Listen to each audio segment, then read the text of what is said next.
I first moved into a BHC co-op in 2007, the Chrysalis Co-op, and I had really no idea what an intentional community was at that point. I had a friend who had moved in there and said, "Hey, I think you might like this," and it turned out to be the best place I had ever lived. I love the social community aspect to it. I love the food and the food system. I love all the personal growth that comes with living in a co-op. The way, different people reflect you back to yourself, and the way that they challenge you and help to expand your horizons. But I also loved living in a co-op because sustainability is really my life's work, and one of the things I care most deeply about. And co-ops are one of the most sustainable ways to live.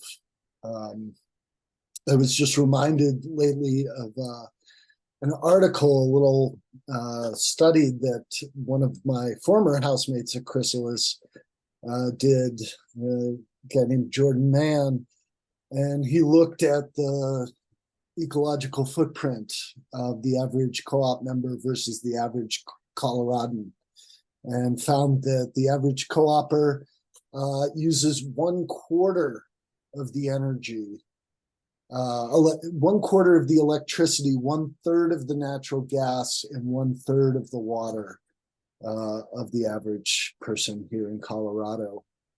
But it's obviously not just that.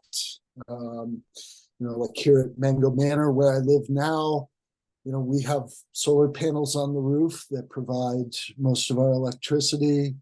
We have a electric car share charging in our driveway. So it makes it a lot easier for people to give up their car. We have a big garden out back. We have a community supported agriculture share every summer. And many of the houses have these things.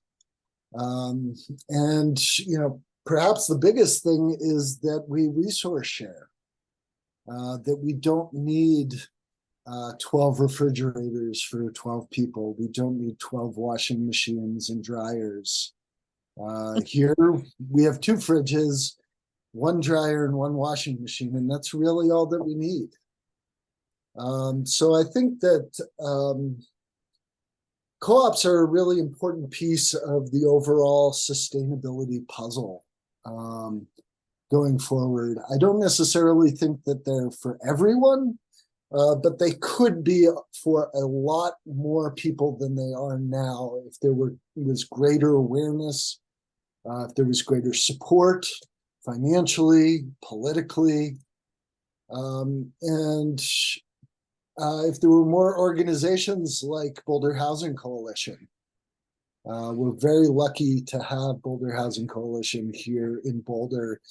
And I learned that when I went back home to Florida after living at Chrysalis and tried to find community, tried to find people to live with and do this thing that we do at the co-ops. With self-governance and food systems and labor systems and conflict resolution, nonviolent communication. And it was very difficult to find that there. Most places don't have something like this and could use something like this. I even tried to start up a intentional community, and it lasted for a while. For a while, it was quite good, but really having an organization like the BHC to spread awareness and create the interest and the demand for this way of living, and also to support houses through their tough times, I think is really, really valuable. So, yeah, I just want to say on this Colorado Gives Day that I really believe that Boulder Housing Coalition deserves your support, that they've really made things happen here through long persistence and some brilliant work.